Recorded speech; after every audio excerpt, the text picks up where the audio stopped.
നമസ്കാരം, അസ്സാം വലൈക്കും. ഇവിടെ ഡയറ്റീഷ്യൻ യൂട്യൂബ് ചാനലിലേക്ക് എല്ലാവർക്കും സ്വാഗതം. I am dietitian Teena Sudheer. ഇന്ന് എൻ്റെ അടുത്തൊരു ക്ലയൻറ്റ് വന്നായിരുന്നു കേട്ടോ. വളരെ ലീനായിട്ടുള്ള ഒരു കുട്ടി, വെയിറ്റ് കൂട്ടാൻ വേണ്ടിയിട്ടാണ് വന്നത്.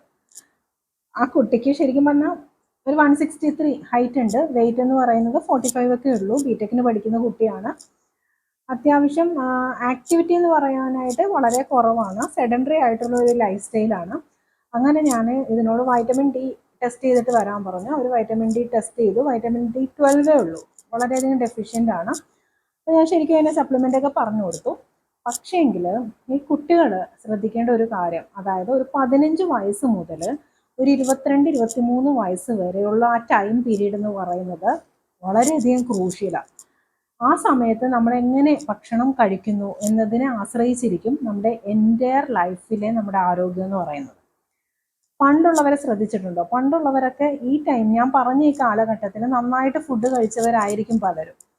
അവരുടെ ആരോഗ്യം ഒരു 70-80 വയസ്സുള്ള അമ്മൂമ്മമാർ പോലും ഇപ്പോൾ സുഖമായിട്ട് നടക്കുകയും ചെയ്യുന്നു. അവർ ആക്റ്റീവായിട്ട് നടക്കുന്നു. അപ്പോൾ നമ്മൾ തന്നെ വിചാരിക്കില്ലേ ഇവരൊക്കെ എത്ര ആക്റ്റീവായിട്ടാണ് നടക്കുന്നത്. ആ ഏജ് ഗ്രൂപ്പിലൊരു കുട്ടികൾ, അതായത് 15 മുതൽ ഒരു 22-23 വയസ്സ് വരെയുള്ള കുട്ടികൾ അവരുടെ ഡയറ്റിൽ പ്രത്യേകം ശ്രദ്ധിച്ചേ പറ്റുള്ളൂ. എന്താന്ന് വെച്ചാൽ ആ സമയത്ത് നമ്മുടെ ആരോഗ്യം, അതായത് ഡയറ്റ് ഹാബിറ്റ് വളരെ മോശമാണെങ്കിൽ അത് എൻ്റെ ലൈഫിനെ ബാധിക്കും. നിങ്ങൾ കൂടുതലായിട്ട് ഒന്നും ചെയ്യേണ്ട കാര്യമില്ല. നിങ്ങൾ വീട്ടിൽ കുക്ക് ചെയ്യുന്ന ആഹാര സാധനങ്ങൾ കഴിക്കാനായിട്ട് ശ്രദ്ധിക്കാം. അതും വെജിറ്റബിൾസ് ഒക്കെ കൂടുതലായിട്ട് കഴിക്കാം. ഉച്ചയ്ക്ക് ലഞ്ച് കഴിക്കുവാണെങ്കിൽ ഒരുപാട് കാർബോഹൈഡ്രേറ്റ് വെച്ച് കഴിക്കാനൊന്നും പറയുന്നില്ല.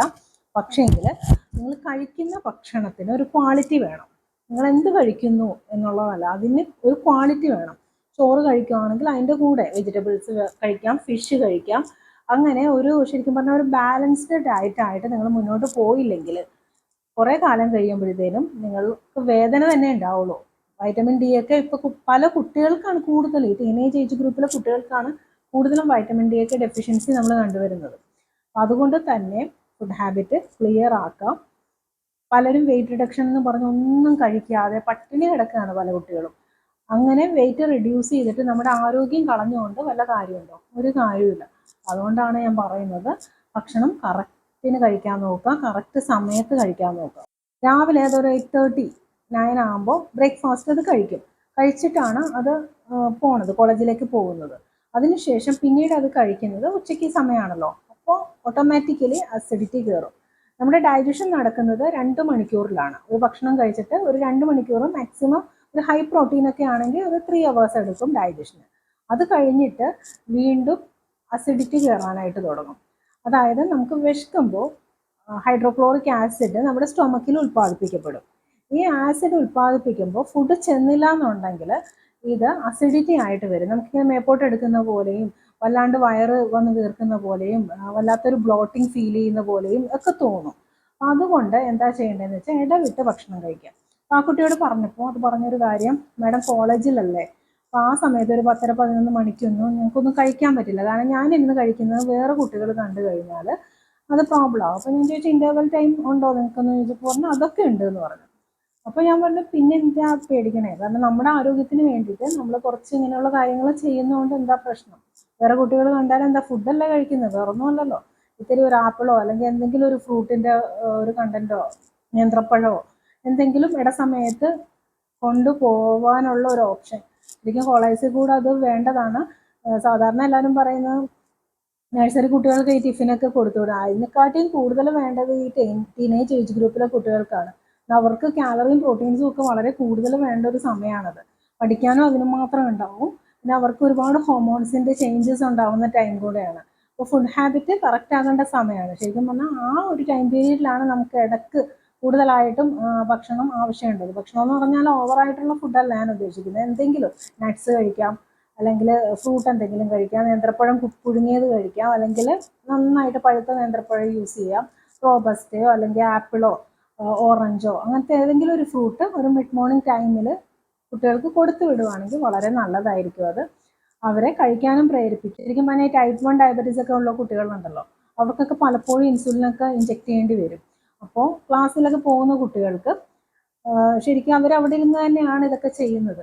അപ്പോൾ അതുപോലെ പല അസുഖങ്ങളും നമുക്ക് വരാം. ചിലപ്പോൾ മെഡിസിൻസ് എടുക്കേണ്ടതായിട്ട് വരാം, അല്ലെങ്കിൽ ഇതുപോലെയുള്ള ഭക്ഷണം ഇടയ്ക്ക് നമ്മൾ കഴിക്കേണ്ടതായിട്ട് വരാം. അപ്പം അതൊക്കെ നമ്മുടെ ആരോഗ്യമാണ് ഏറ്റവും വലുതെന്ന് വിചാരിച്ചിട്ട് അതിനൊക്കെ എങ്ങനെയെങ്കിലും സമയം കണ്ടെത്തുക, അല്ലെങ്കിൽ മാഡംസിനോട് പെർമിഷൻ ചോദിച്ചിട്ട് നിങ്ങൾ തീർച്ചയായിട്ടും അത് ചെയ്യേണ്ട ഒരു കാര്യം തന്നെയാണ് കേട്ടോ. എഗ് എന്ന് പറയുന്നത് എല്ലാവരും സ്കിപ്പ് ചെയ്യുന്ന ഒരു ആഹാര സാധനമാണ്. ഇത്രയധികം ന്യൂട്രീഷണൽ ബെനിഫിറ്റ്സ് ഉള്ള ഒരു ഭക്ഷണം വേറെ ഇല്ല. 9 എസെൻഷ്യൽ അമൈനോ ആസിഡ്സ് ആണ് എഗ്ഗിലുള്ളത്. എസെൻഷ്യൽ അമൈനോ ആസിഡ് എന്ന് പറഞ്ഞാൽ അത് നമ്മുടെ ബോഡിയിൽ ഉൽപ്പാദിപ്പിക്കപ്പെടുന്നില്ല, ഭക്ഷണത്തിൽ നിന്നാണ് കിട്ടേണ്ടത്. അങ്ങനെയുള്ള 9 എസെൻഷ്യൽ അമൈനോ ആസിഡ്സും കംപ്ലീറ്റ് ആയിട്ട് അടങ്ങിയിട്ടുള്ള ഭക്ഷണമാണ് എഗ് എന്ന് പറയുന്നത്. അതുകൊണ്ടാണ് ഇതിൽ ഹൈ ക്വാളിറ്റി പ്രോട്ടീൻ ആണുള്ളതെന്ന് ഞാൻ പല വീഡിയോസിലും പറയുന്നത്. എഗ് യോക്കിൽ കോളിൻ നന്നായിട്ട് അടങ്ങിയിട്ടുണ്ട്, കോപ്പർ, സിങ്ക്, അയൺ തുടങ്ങിയ ഒരുപാട് മിനറൽസ് അതിൽ അടങ്ങിയിട്ടുണ്ട്, വൈറ്റമിൻസ് നന്നായിട്ട് അടങ്ങിയിട്ടുണ്ട്. അതുകൊണ്ട് തന്നെ ആഴ്ചയിൽ 3 മുട്ട എല്ലാവരും തന്നെ, ഏത് ഏജ് ഗ്രൂപ്പ് ആണെങ്കിലും പ്രശ്നമില്ല, ആഴ്ചയിൽ 3 മുട്ട നിർബന്ധമായിട്ടും യൂസ് ചെയ്യുക. ഉണ്ണിയോട് കൂടെ കേട്ടോ, ഉണ്ണി കളഞ്ഞിട്ടല്ല ഞാൻ പറയുന്നത്, ഉണ്ണിയോട് കൂടെയുള്ള മുട്ട യൂസ് ചെയ്യാവുന്നതാണ്.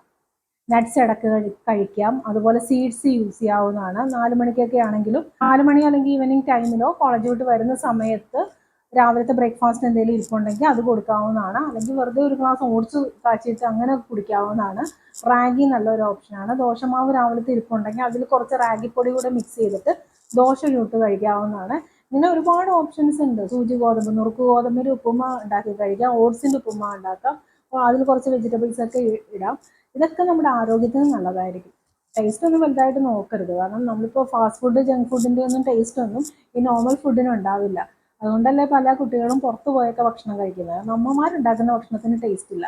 പക്ഷേ കുട്ടികളെ ഒന്ന് വിചാരിക്കുക, അമ്മമാരുണ്ടാക്കുന്ന ഭക്ഷണത്തിന് ടേസ്റ്റ് കുറവാണെങ്കിലും അതാണ് ഏറ്റവും ആരോഗ്യം നമുക്ക് നൽകുന്ന ഭക്ഷണം. അപ്പം ഞാൻ പറഞ്ഞു വന്നതെന്ന് പറഞ്ഞാൽ വെയിറ്റ് കുറയ്ക്കാനാണെങ്കിലും വെയിറ്റ് കൂട്ടാനാണെങ്കിലും ഒക്കെ ഫുഡ് ഹാബിറ്റ് വളരെ ഇമ്പോർട്ടൻ്റ് ആയിട്ടുള്ള കാര്യമാണ്. കറക്റ്റായിട്ട് ബാലൻസ്ഡ് മീല് ഇമ്പോർട്ടൻ്റ് ആണ്. പിന്നെ അതുപോലെ തന്നെ ഭക്ഷണം പോർഷൻ സൈസിൽ കഴിച്ചാൽ മതി, നിങ്ങളുടെ വെയിറ്റ് കുറയും. അതുപോലെ തന്നെ ഡിന്നർ നേരത്തെ ആക്കുക. ഡിന്നർ ലേറ്റ് ഒരിക്കലും ആക്കരുത്, അസിഡിറ്റി ബ്ലോട്ടിംഗ് ഒക്കെ കൂടും. അത് കൊണ്ട് തന്നെ ഡിന്നർ നേരത്തെ ആക്കുക. വെയിറ്റ് കൂട്ടാനാണെങ്കിലും കുറയ്ക്കാനാണെങ്കിലും ഒക്കെ ഡിന്നർ നേരത്തെ ആക്കുക.